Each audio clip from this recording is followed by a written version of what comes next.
when she walks from the restaurant and she looks down on the city and she goes into the party, like I knew the first thing Joachim told me is that is the most important scene for me. That's a big heart in the movie. So I was really preparing, and I wanted to be very like I wanted the shifts to be really specific, so that she walks from there because she thinks she's bored, and then looking down at the city, she realizes she in like an existential way that she is really sad and that she doesn't know where she is in life, and that surprises her, and she tries to get away from it, and then she gets destructive and tries to flirt with some to and have her own fun to get away from that sadness. Ser du meg, Renate? Hallo! Så sykt koselig! Ja, jeg vet det. Jeg bare så det, jeg visste ikke noe om det før jeg så det på mailen i stad. Det var så sykt. Jeg skrev det til deg på melding i stad, bare sånn, hei, jeg skal snakke med deg på Zoom. Nei, har du? Jeg har ikke fått den. Nei, jeg skrev det på Messenger. Ja, ok. Ja. Denne Messengeren min hacka, så alt blir bare borte. Jeg skjønner. Ja. Kommer litt høyere opp. Ja, gjør det. Herregud, så fin du er. Tusen takk, de har sminket meg da. Ja da. Jeg har kommet noen hit for å ordne meg. Er det sant? Ja. Altså, det er så crazy, det løpet her. Ja, jeg gleder meg skikkelig til å høre om det. Faktisk, og snakke med deg.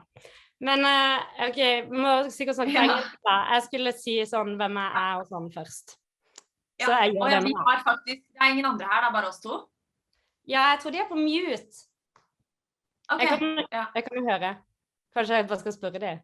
But so I don't know really where to start in asking you like about everything. I haven't talked a lot to you since all of this happened.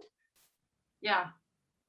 A bit, we had because a beer in my garden like the summer before, I think, and then I haven't seen you since. Yeah, and then you were on the shoot for my TV series, and then you were done shooting Worst Person in the World, but it was before all the craziness of all the awards and before it had premiered.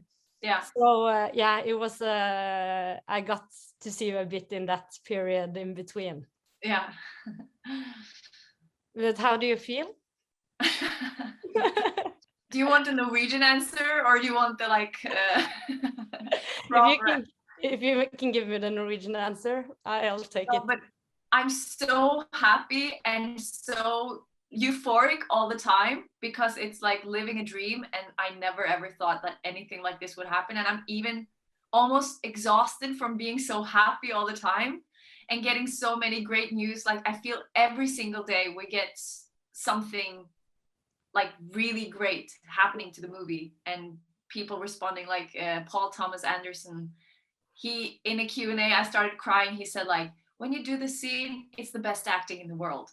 And I just like started crying, and it like crazy stuff happening every single day. So I am honestly very tired from traveling, and you want to like be present in every moment, and you want to enjoy it, so you try to like turn it like on for every moment, and then but it's lasted for so long, and like you said, when is it gonna end? I'm like waiting for it to end, but it never ends.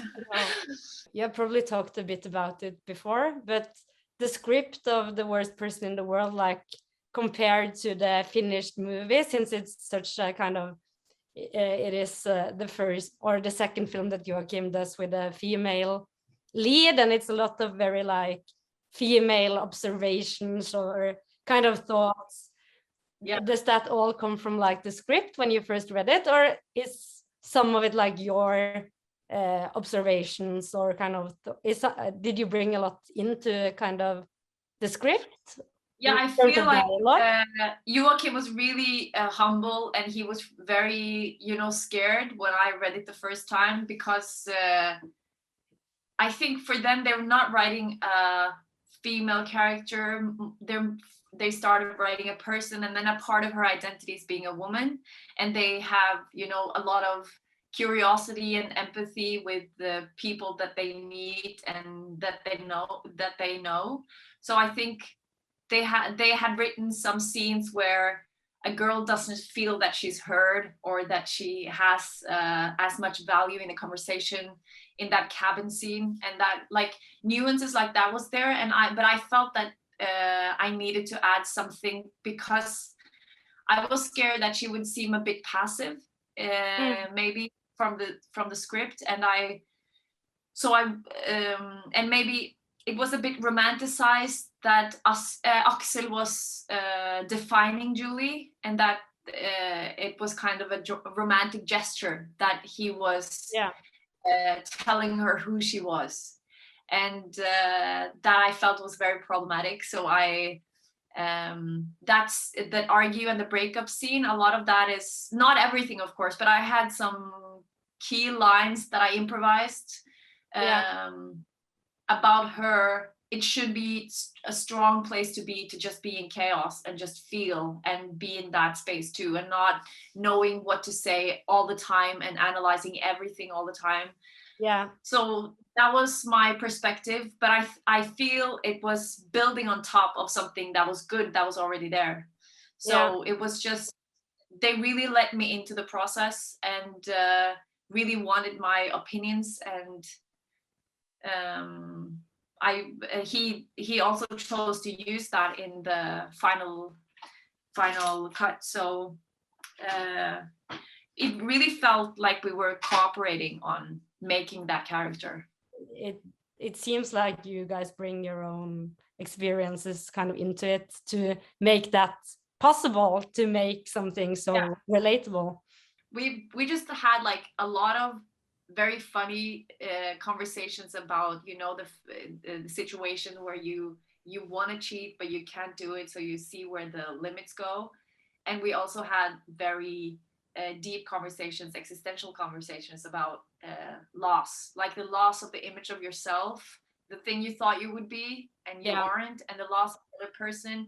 So I feel that a lot of the preparation was actually about everyone involved being really honest with all the themes and trying to get really close to, like, I had to find nuance in, you know, flirting and falling in love. It's not only like that you're charming and that you're cool and you want to be the best self, but it's your best self, but it's also you bring your shame and your sorrows and all the things you think is fucked up about yourself into meeting someone. So it's just like making it as detailed as possible and making it as contradictory as possible in every single scene, really. How was it like technically working with Joachim? Is he very like specific kind of technically, or could you kind of move, and how is that process working with him? It's very different from scene to scene, because some scenes we just Joachim would just say, "Run! Look at the sun! Look!" And then everyone with the camera, every focus puller, everyone would just run. And we shot on film, so it was a big, you know, operation to move.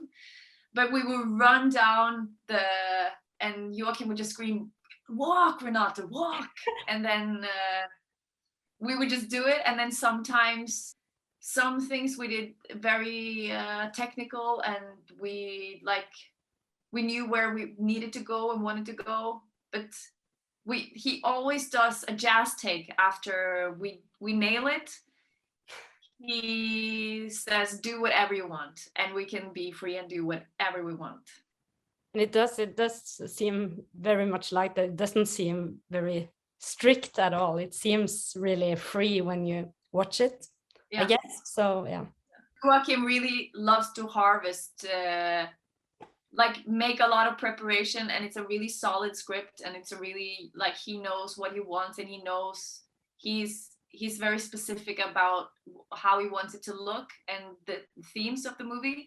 So, and then he has enough confidence to let people be very free, and then he harvests and uses that for the feel that it's alive and spontaneous in the movie. So I wish you so much luck, Renate, with everything. Thank you. I hope you get. I'm so happy did this, like you had this interview. So nice to see you. Yeah, it was so nice to see you too. Okay.